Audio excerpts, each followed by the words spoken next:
I am privileged and proud to be back on your screens, especially after all these years. I don't take this opportunity for granted, given the historical times we are living in. While there may be nothing new under the sun, the events of the past few weeks demand our attention and analysis. From the protests that have swept through the nation, to the president reshuffling his cabinet and the judiciary's bold move to declare the Finance Act 2023 unconstitutional. These developments are shaping the future of our country. They highlight a critical truth. All sovereign power belongs to the people of Kenya and shall be exercised only in accordance with the Constitution, as President Ruto reminded us in his 2022 victory speech. Our guests tonight are Wanjira Wanjiru, grassroots activist, and of course, she is the co-founder of the Mathare Social Justice Center. And we also do have Joshua Okayo, and he is the president of the LSK Governing Council. And we will delve into the question: have the recent protests achieved their cause? Have the recent protests achieved their cause? We invite you to share your thoughts and join the conversation. Friday Live begins now.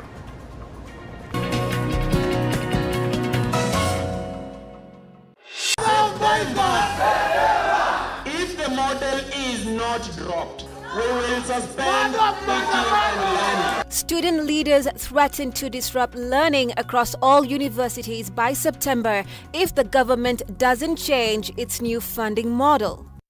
The Federation of Kenya Employers write to the Kenya Revenue Authority seeking clarification on the payment of July 2024 taxes following the Court of Appeal's judgment nullifying the Finance Act 2023. The only reason why you're seeing us being victimized, why they are trying to brand us as criminals. We are not criminals. We are voicing everything here openly. We are being very clear. We don't know what you are fearing with our voices. We are going to keep speaking. Reprieve for businessman Jimmy Wanjigi as court bars police from arresting him. It is a concern if bills are declared unconstitutional when the Honorable Attorney General has contributed to them. What I would do is to find out why they have been declared unconstitutional. Dorcas Odwar, the nominee for Attorney General, pledges to address the issue of legislation being declared unconstitutional by the courts if confirmed.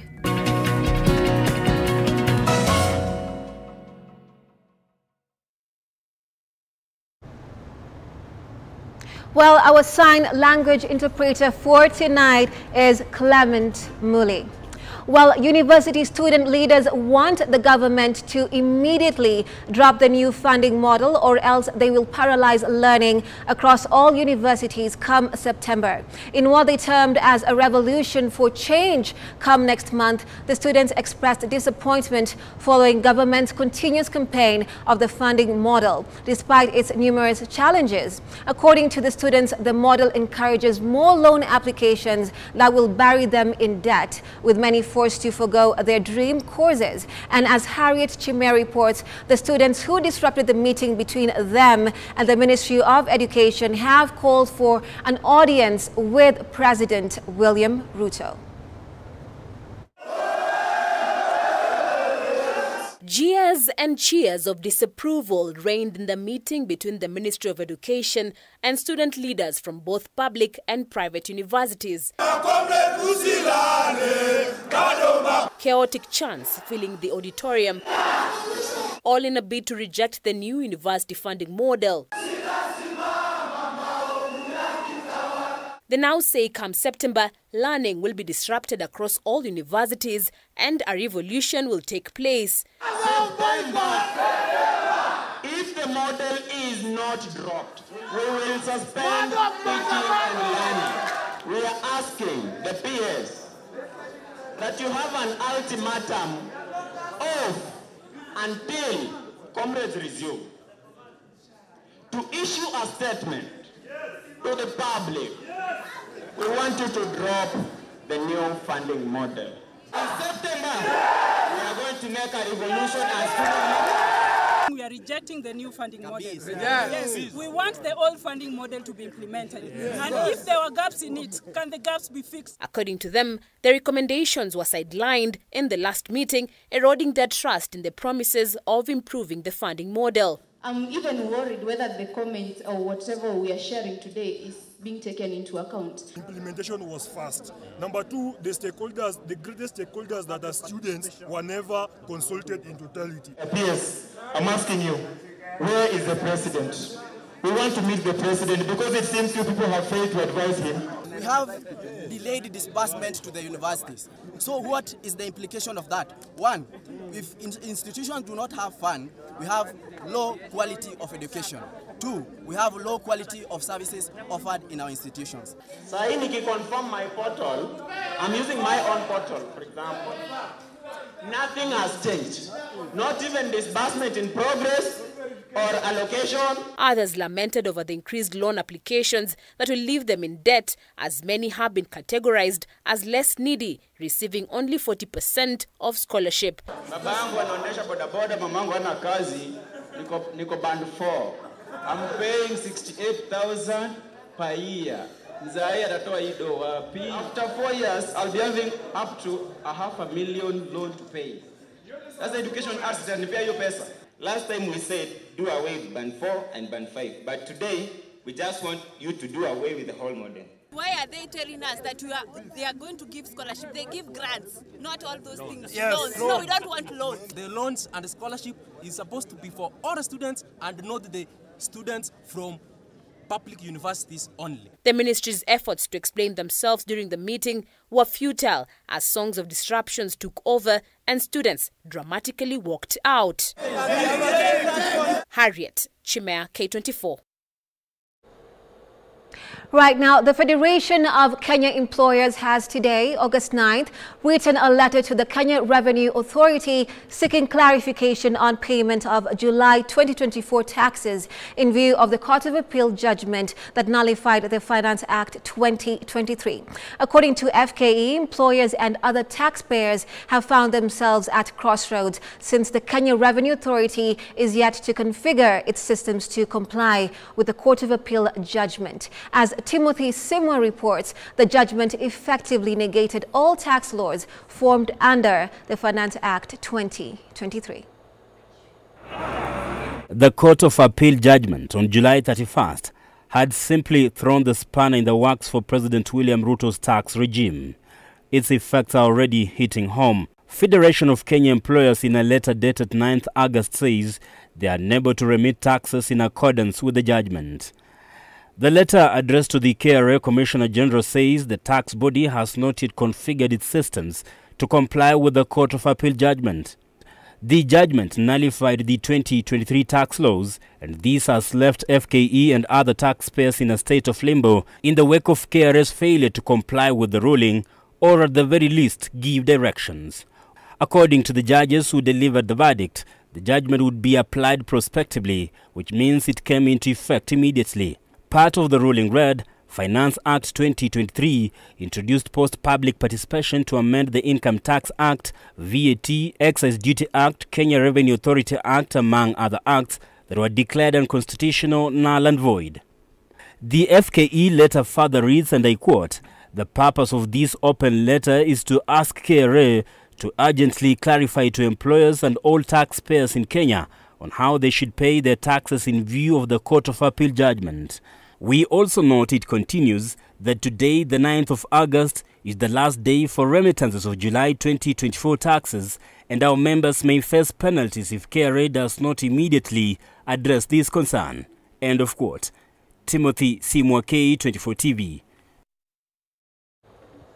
Right now, the High Court has issued a temporary order stopping the police from arresting and curtailing the movements of businessman Jimmy Wanjigi, pending the determination of a case he filed. Justice Bahati Mwamuye said in the event Wanjigi could have been arrested or detained as the application was pending hearing in court, the officers should immediately set him free. This comes after police officers broke into Jimmy Wanjigi's residence in Muthaiga, gaining access to the palatial presidential home in what many have termed as political witch hunt. Majibu Kitsao with more.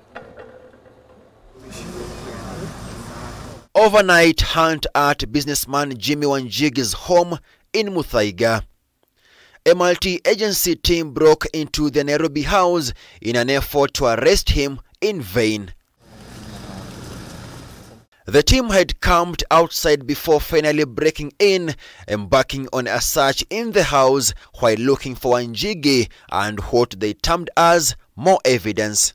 While narrating the incident, family members led by Wanjigi's wife Irene Wanjigi said the first team of officers gained access to their home and began assaulting family members, including his mother and sister. The police were behind them. So they came in at maybe about 5:30 or something, and then the police broke in 7 o'clock. They did not identify themselves, and we all thought that they would not break down the door because they had no orders. But little did we know that we were wrong. Yeah. I was trying to record them, and they said I was trying to grab their gun. So they pushed me to the ground, beat me up, and then, as Willis said, put me in handcuffs. Mother and I were the only ones in the house, along with my grandmother. So they forcefully kicked down the door. My mom and I had our phones up. We were recording, and we were telling them, don't shoot us. We said, don't shoot, don't shoot, don't shoot, multiple times. NARC Kenya leader Martha Karua, who visited the home earlier today, said the police raid was a political witch hunt against Wanjigi for his political stand against the government. The regime, the Ruto regime, can deploy close to 200 or more officers at the residence of Jimmy Wanjigi. They are not able to say what offense they are investigating. They cannot come in and break without a court warrant. And Jimmy is not a fugitive. If they summoned him in the manner the lawyer is saying and in accordance with the law, he would definitely present himself at the police station. But coming to vandalize his house like goons, interfere with the internet connectivity, interfere with electricity, which we fear they just were making sure that the CCTV does not record what they are doing. ODM leader Raila Odinga, who is known to be a close ally of Wanjigi, made his way to the residence in a show of solidarity with the businessman who has accused the Kenya Kwanza government of persecuting him for constantly exposing his fiscal indiscipline. Salama. Very good. Wanjigi, who later made an appearance after the High Court issued orders barring the police from arresting and detaining him, rubbished claims he was carrying 4 tear gas canisters in his car, terming the claims as usual lies the police are used to. There is no economy here. William Ruto, you are collapsing the economy of Kenya. That is what I speak about. Please don't try and make me a criminal. You come and plant things that in a car that is found at my gate. Please. Wanjigi, who even then was not found by police and emerged in the same house, looked back on a similar raid at the same home 7 years ago, saying the constant harassment by police should stop. 7 years ago, they looked for me in this house, they couldn't find me. Even now, you look for me in this house, you will not find me. So please, musijaribu tena. You're wasting your time. Yeah? If you want me, it's a simple summons and I'll appear. The never-ending battles between the Wanjigis and the sitting government are back again, with Wanjigi asserting that he will not be cowed to the government's submission. The question is, who will bow down first as the political muscle flexing escalates? Majibu Kitsao, K24 TV, Muthaiga, Nairobi. Right, Majibu Kitsao there with that story. Well, Homa Bay Governor Gladys Wanga is set to make history as the first woman chairperson of the Orange Democratic Movement, ODM, taking over John Mbadi, who is now the National Treasury Cabinet Secretary. Hassan Joho and Wycliffe Oparanya have been replaced by Godfrey Otsotsi and Abul Samwad Nasir after they joined President William Ruto's cabinet as cooperatives and mining CSs respectively. At the same time, Rosa Buyu has taken over as the Secretary Political Affairs, a position previously held by Opiyo Wandayi, who is now the Energy Cabinet Secretary. Turkana South MP John Ariko and his Rarieda counterpart Otienda Amolo are now the party's vice chairpersons, according to the ODM Secretary General Edwin Sifuna. The changes will be effective by the National Executive Committee and the National Governing Council.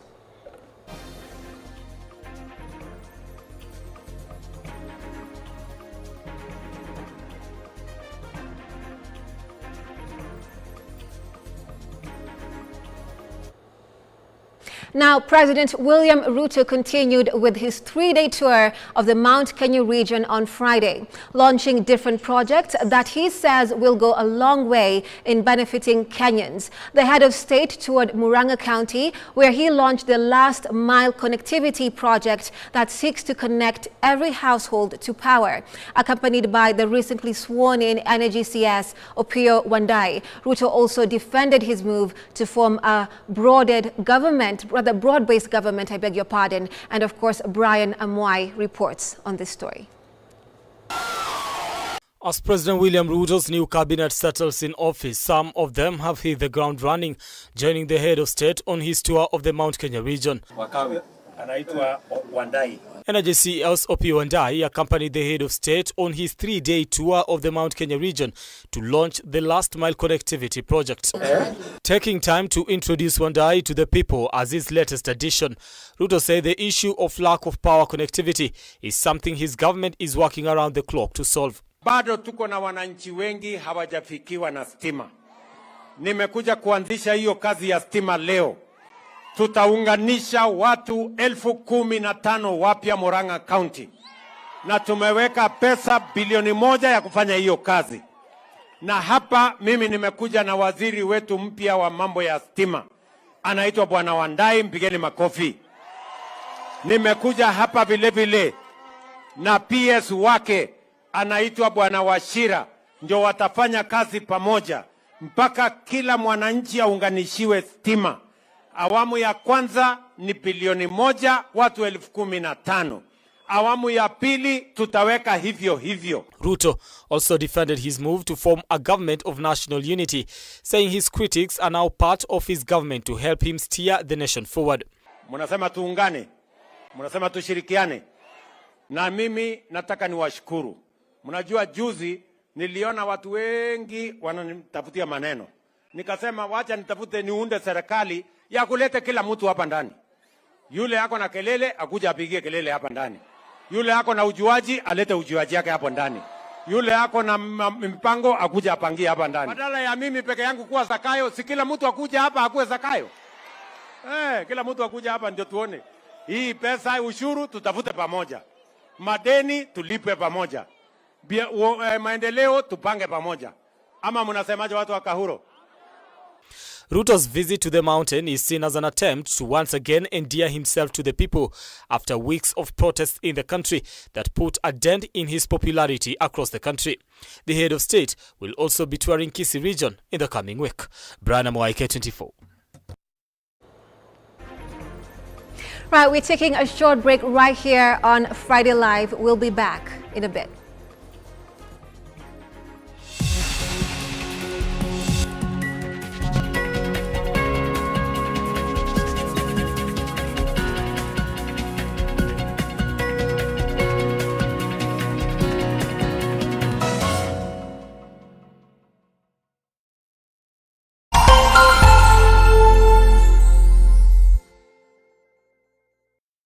Have you watched K24? We would love to hear from you.